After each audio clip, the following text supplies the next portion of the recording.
The Queen is returning to Buckingham Palace for the final time, with Her Majesty's coffin currently en route from Edinburgh to London. The King has just arrived at the palace after meeting with political and religious leaders in a historic trip to Northern Ireland. For more, we're joined by Daily Mirror Royal Editor Russell Myers. Good morning to you. Tell us, when will the King return to Buckingham Palace, and should we expect to see any other members of the royal family today? Well, good morning, Nat. Well, we're expecting him imminently because the Queen is on her final journey back to London on the RAF C-17 plane, which will be landing at around 7 o'clock at RAF Northolt in West London. There will be a party to welcome Her Majesty on that journey, and the King and the Queen Consort will be there at Buckingham Palace. I imagine just after 7 o'clock. They will be there outside the gates of Buckingham Palace to welcome Her Majesty to the headquarters of her reign. There will also be a welcome party consisting of other senior royals, the Prince and Princess of Wales, in that party. But it will be a very private event inside the bow room at Buckingham Palace, where Her Majesty will lay at rest for a further 24 hours for the family and members of the royal staff to pay their last respects before she moves to Westminster Hall tomorrow. Russell, there is a bit of confusion, and I must say a lot of the black cars in these processions are hard to sort of spot who's in. Is the King behind us in the palace? Do we know that for sure, or is he sort of on his way? No, he arrived at RAF Northolt, I understand, just a few moments ago. Obviously, he's been in Belfast today, and there will be a welcoming party at the airport before the cortege moves to Buckingham Palace later, and then you will see just the solitary King and the Queen Consort at Buckingham Palace. There will be no sort of public welcoming party at either the airport or the palace later. That will be left for a private ceremony in the bow room at Buckingham Palace. And Russell, we can't underestimate how historic this visit today to Northern Ireland is, can we? Considering the history, the troubles in Northern Ireland, the assassination of Mountbatten, this was a big day, wasn't it? Well, absolutely huge. I mean, not only the King's first meeting of a head of state when he met the Irish president. I mean, this is a huge mark of respect from his part. I mean, he started the tour of the UK yesterday. And this is, part of his first duties as the monarch. I mean, the long history between the countries, layered with troubles, of course. But I believe that, from his speeches today and yesterday, he wants to forge a relationship of unity. He said that he needs to be that person to carry on his mother's legacy. And I think that's exactly what we are seeing in these last few hours and days from the King. And the respect that and the tributes coming from Sinn Féin, the political party that is really anti-British, anti-monarchy, were just incredible, weren't they? The tributes to their Queen, even though they might dispute her having any reign over Northern Ireland, were just so gracious and so heartfelt. Well, there have been. I mean, there has been an absolute incredible outpouring of emotion with real respect. And I think you look at those tributes from Sinn Féin today, they really were really akin to the whole mood music, what's happened over the last few days. There have been very, very few dissenting voices. Of course, there is a Republican movement, either in this country and across the Commonwealth. Whether there will be a discussion within the 14 realms is something that Charles will certainly have to take up in his first few months in office, I imagine. However, I think that he has really addressed these and saying that he wants to move with the times. He wants to be a modern monarch. He wants to show unity. And so, I think that not only does he have quite a tumultuous time to really come into this role, it seems as though he is definitely taking that very seriously and taking it head on.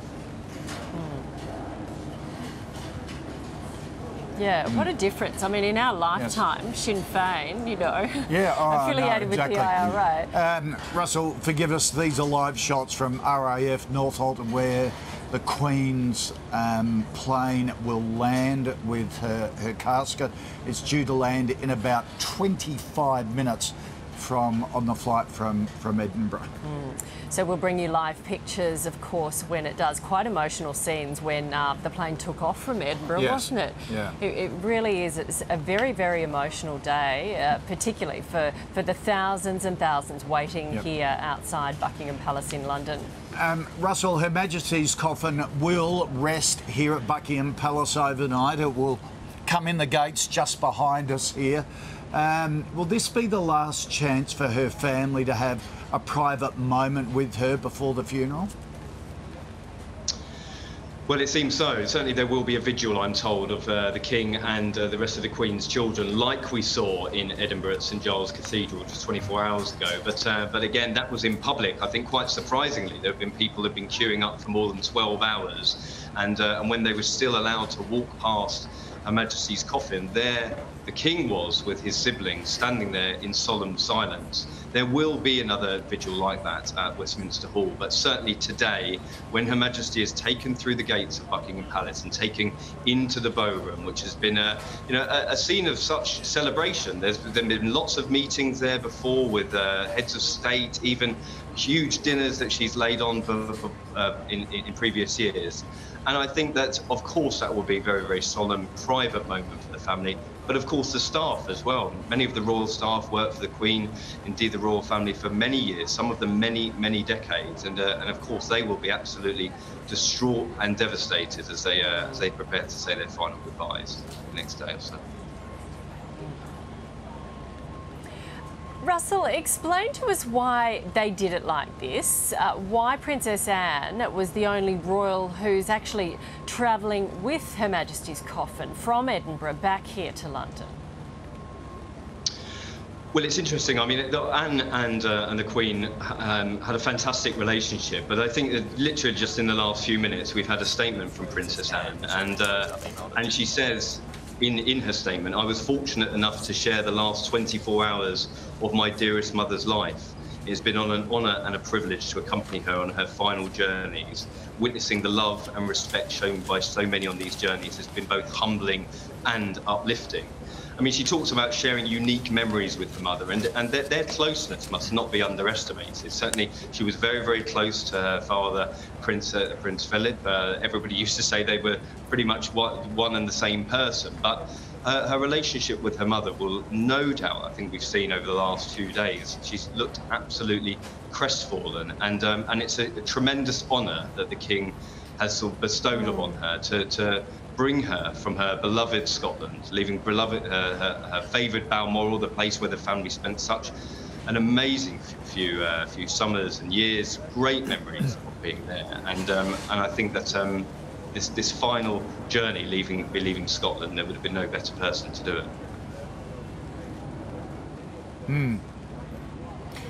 Russell, the Queen's casket will be brought from behind Buckingham Palace, from Northolt, RAF Northolt.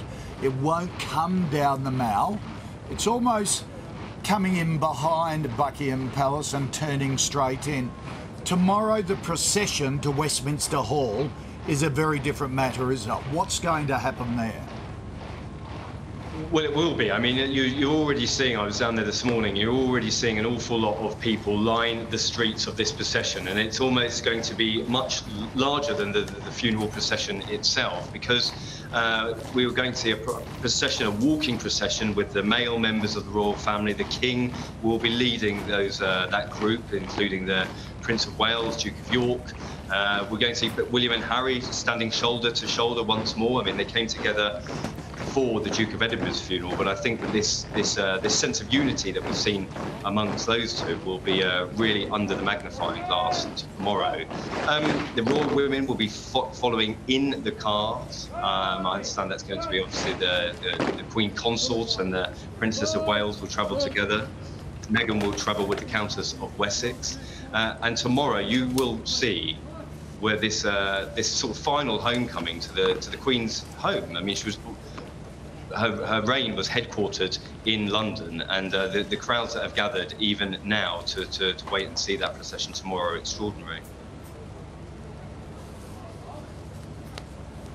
Yes, so the royal family will follow the casket in cars, or will they follow on foot? No, the male members of the royal family will follow the casket, and the casket is going to be pulled by soldiers pulling ropes.